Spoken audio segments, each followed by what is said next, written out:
नमस्कार दोस्तों, HTQC trouble shooting part 3 और आज के इस वीडियो के अंदर हम लोग ये देखने वाले हैं कि जो स्पर्श के कैमरास आते हैं, यानी कि जो स्पर्श ब्रांड है वो भी आपको पता है कि HTQC सर्टिफाइड प्रोडक्ट्स बनाती है। अब ये स्पर्श के कैमरा मार्केट में बहुत ज्यादा पॉपुलर तो नहीं है एज ए सिस्टम इंटीग्रेटर में आपको बताऊं, लेकिन इसके बावजूद भी इसके काफी सारे कैमरास अवेलेबल हैं। ज्यादातर स्पर्श है वो प्रोजेक्ट्स में ज्यादा डील करती है, लेकिन अब से ये हमारे तक भी पहुंचने लग चुके हैं, तो आपको इसके बारे में भी पता होना चाहिए। अगर आप स्पर्श के कैमरास यूज कर रहे हैं और अगर आपके पास में कोई थर्ड पार्टी एनवीआर है या फिर जो बोल कि आपका ओईएम या फिर किसी भी तरह का एनवीआर है जो पुरानी सीरीज का है, आपके पुराने अपडेट का है, पुराने फर्मवेयर का कोई है, तो उसके अंदर इस नए कैमरास को किस तरह से ऐड करेंगे, आज इसी के ऊपर है वीडियो। तो आपने ऑलरेडी हमारा पहला वीडियो प्रामा के ऊपर देखा होगा, दूसरा वीडियो आपने हमारा सीपी प्लस के ऊपर देखा होगा, तीसरा वीडियो इस पे है। तो अभी हमारी ये पूरी की पूरी सीरीज चल रही है, मैं आपको कंप्लीटली एजुकेट करने वाला हूं कि ये सब चीजें कैसे काम करेगी। तो बिना वक्त गवाए शुरू करते हैं आज के इस इंटरेस्टिंग वीडियो को। लेकिन वीडियो को शुरू करने से पहले एज यूजुअल आप लोगों को दोस्तों पता ही है कि सीसीटीवी एंड सिक्योरिटी इंडस्ट्री से रिलेटेड काफी सारे वीडियोस हमारे यूट्यूब चैनल भरत जैन पर आपको देखने के लिए मिलते हैं। तो अगर आप पहली बार कहीं से ढूंढते आए हैं तो चैनल को सब्सक्राइब कर लीजिएगा, क्योंकि हमारा मिशन है आप लोगों को उस लेवल तक अपग्रेड कर देना है कि आप नॉर्मल टेक्नीशियन से एज अपने आप को इंजीनियर कहलवा पाए। शुरू करते हैं आज के इस इंटरेस्टिंग वीडियो को।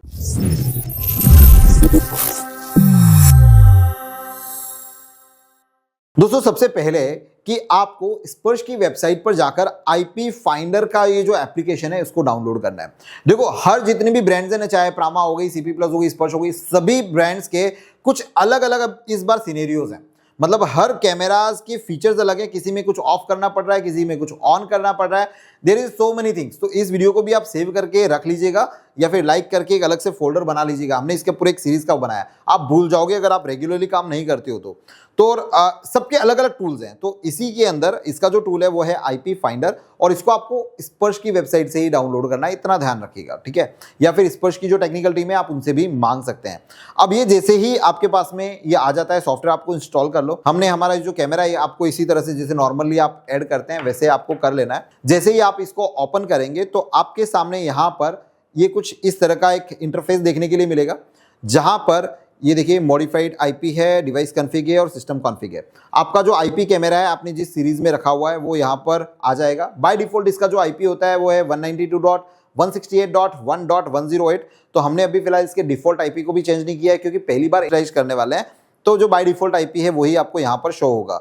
सो ये जैसे ही हमारे पास में यहाँ पर शो होता है हम सीधा इसको इनिशियलाइज कर देंगे, यहाँ पे ओके करेंगे। इनिशियलाइज किया, जो नया पासवर्ड आपको 8 डिजिट का मिनिमम बनाना है वो हमने यहाँ पर रख दिया। ये करने के बाद में हमने इसको नेक्स्ट किया और फिर एक बार यहाँ पर क्लिक करके हम लोग इसका कंफर्मेशन देख लेते हैं।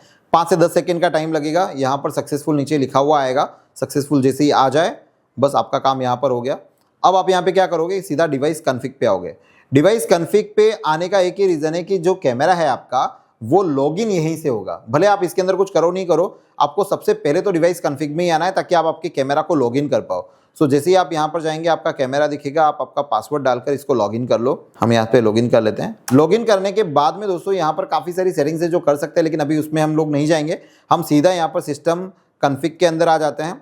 सिस्टम कॉन्फ़िग के अंदर अपन गए, वहाँ पर आपने इसको सेलेक्ट किया, अदर्स में जाएंगे। अदर्स में जाके आपका यहाँ पर HTTPS जो आप यहाँ पर देख रहे हैं ना, इसको आपको टिक चेकबॉक्स इन करना है और उसको सेव करना है, यस मॉडिफाइड। और इसके बाद में हम आ जाएंगे सीधा हमारे वेब ब्राउज़र के ऊपर। अब वेब ब्राउज़र में एक चीज़ याद रखिएगा कि ये जितने भी स्पर्श के कैमरा है, अगर आप सोचते हो कि डायरेक्टली आप वेब ब्राउज़र इंटरनेट एक्सप्लोरर पे या फिर गूगल क्रोम पे डायरेक्टली ओपन कर पाओगे, तो इस डिवाइस कॉन्फ़िग के बगैर आपको जो मैंने अभी फर्स्ट प्रोसेस बताया इसके बगैर आप नहीं कर पाओगे। तो सबसे पहले आपको आईपी फाइंडर टूल के अंदर जाकर वो चीज़ें जो मैंने आपको बताई वो आपको करनी है। इसके बाद में ही आप यहाँ पे ओपन कर पाओगे। और इसके साथ में भी HTTPS आपको ज़रूर लिखना है। अगर ये भी नहीं लिखोगे तो भी आपका जो कैमरा है वो यहाँ पर ओपन ही नहीं होगा। सो हमने यहाँ पर HTTPS लिखा, 192.168.1.108, ये हमने आईपी डाल दिया। लॉगिन करते हैं, यूज़र नेम एडमिन, पासवर्ड हमारा जो था हमने वो डाला और इसको यहाँ से लॉगिन कर दिया। लॉगिन करने के बाद में हम पहले काम करते हैं, OSD सेटिंग पे आकर हमारे कैमरे का जो नाम है ना वो थोड़ा सा चेंज कर देते हैं, ताकि क्या हमें पता चले। HDIPC की जगह पर हम लोग लिख देते हैं इस पर स्पर्श CCTV, और इसको मैं सेव कर लेता हूँ।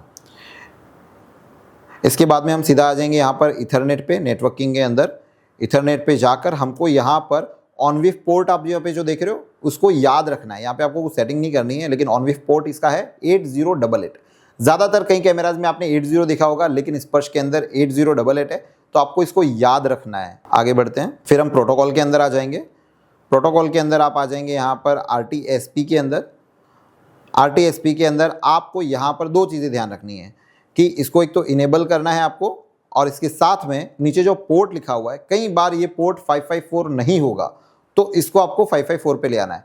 90% केसेस में 554 होता है, लेकिन अगर कोई केस में आपको ये 554 नहीं मिले तो आपको इसको 554 कर देना है। इस चीज़ का आप ध्यान रखिएगा। इसको हम लोग यहाँ से सेव कर लेते हैं। अब सीधा हम लोग यहाँ पर आ जाएंगे सिक्योरिटी के अंदर, सिस्टम सेटिंग में ही सिक्योरिटी में आके हमको ऑनविफ ऑथेंटिकेशन यहाँ पर ऑफ करना है।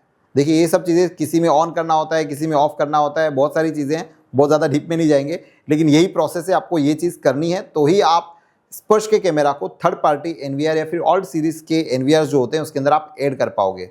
इसको ऑफ किया। RTSP ऑथेंटिकेशन को आपको नन रखना है और RTSPS ऑथेंटिकेशन को भी आपको यहाँ पर ऑफ कर देना है। ऑफ करके नेक्स्ट करिए। पासवर्ड मांगेगा आपको यहाँ पर, अब आपका जो इसका यूज़र ID और पासवर्ड है वो डाल दो और ओके कर लो, क्योंकि आप बहुत सारी सिक्योरिटीज़ इसकी डिसेबल कर रहे हैं, क्योंकि जब थर्ड पार्टी NVR में अपने को करना है तो वो चीज़ें करनी पड़ती है। सो हमने इसको यहाँ पर सेव कर दिया, ये हमारा सेव हो गया। अब सीधे आ जाते हैं हम हमारे NVR की तरफ। अभी मैंने यहाँ पर यूज़ किया है प्रामा का एक NVR यूज़ किया है। प्रामा के NVR में मैं स्पर्श को कनेक्ट करने की कोशिश करता हूँ। लेट्स सी हमने ये जो चीज़ें करी इसके बाद में होता है या नहीं होता है। लॉगिन किया, सीधा कॉन्फ़िगरेशन में आ जाएंगे हम लोग। कॉन्फ़िगरेशन में आके हमको यहाँ पर आ जाना है camera management, new camera add कर रहे हैं। हमारा IP कैमरा का IP डाल देते हैं 192.168.1.108। प्रोटोकॉल बस्ट ऑफ से हमारा ऑनविफ होगा, ऑनविफ कर दिया। और management port that is the ONVIF port, वो होगा हमारा 8088 जो वहाँ पर दिखा था, तो वो हमें यहाँ पर डालना है 8088। पासवर्ड डाल देते हैं।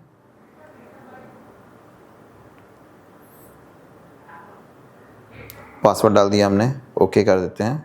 इसको 10 से 15 सेकेंड लगेंगे कनेक्ट होने में। जैसे ये हो जाता है और यहाँ से प्ले, अब ये देखिए आपके सामने यहाँ पर ये जो स्पर्श CCTV लिखा हुआ, ये आ गया हमारा जो स्पर्श का जो कैमरा है वो यहाँ पर लाइव हो चुका है। सो दोस्तों आपने देखा किस तरह से हम लोग स्पर्श के CCTV कैमरा जो STQC अप्रूव्ड हैं उनको हम लोग थर्ड पार्टी NVR या फिर ऑल्ट सीरीज के NVR में इस तरह से लाइव कर सकते हैं। इवन इसके अंदर ये भी चीज़ आप मान लो कि ये सेटिंग करे बिना आप इसको वेब पोर्ट के ऊपर भी ओपन नहीं कर पाएंगे, मतलब इंटरनेट एक्सप्लोरर उस पर भी नहीं कर पाएंगे, तो आपको ये प्रोसेस हमेशा करना ही पड़ेगा। मुझे लगता है कि आज का ये जो वीडियो है कि हमने जो बताया आपको कि स्पर्श के कैमरा को थर्ड पार्टी NVR के अंदर किस तरह से ऐड कर सकते हैं वो आपने अच्छे से सीख लिया होगा। अगर दोस्तों वीडियो पसंद आया हो तो वीडियो को लाइक करिएगा, चैनल को सब्सक्राइब करना मत भूलिएगा। मिलते हैं किसी नए वीडियो में इसी तरह की कुछ नई इन्फॉर्मेशन के साथ में। तब तक आप सब लोगों का तहे दिल से बहुत बहुत धन्यवाद।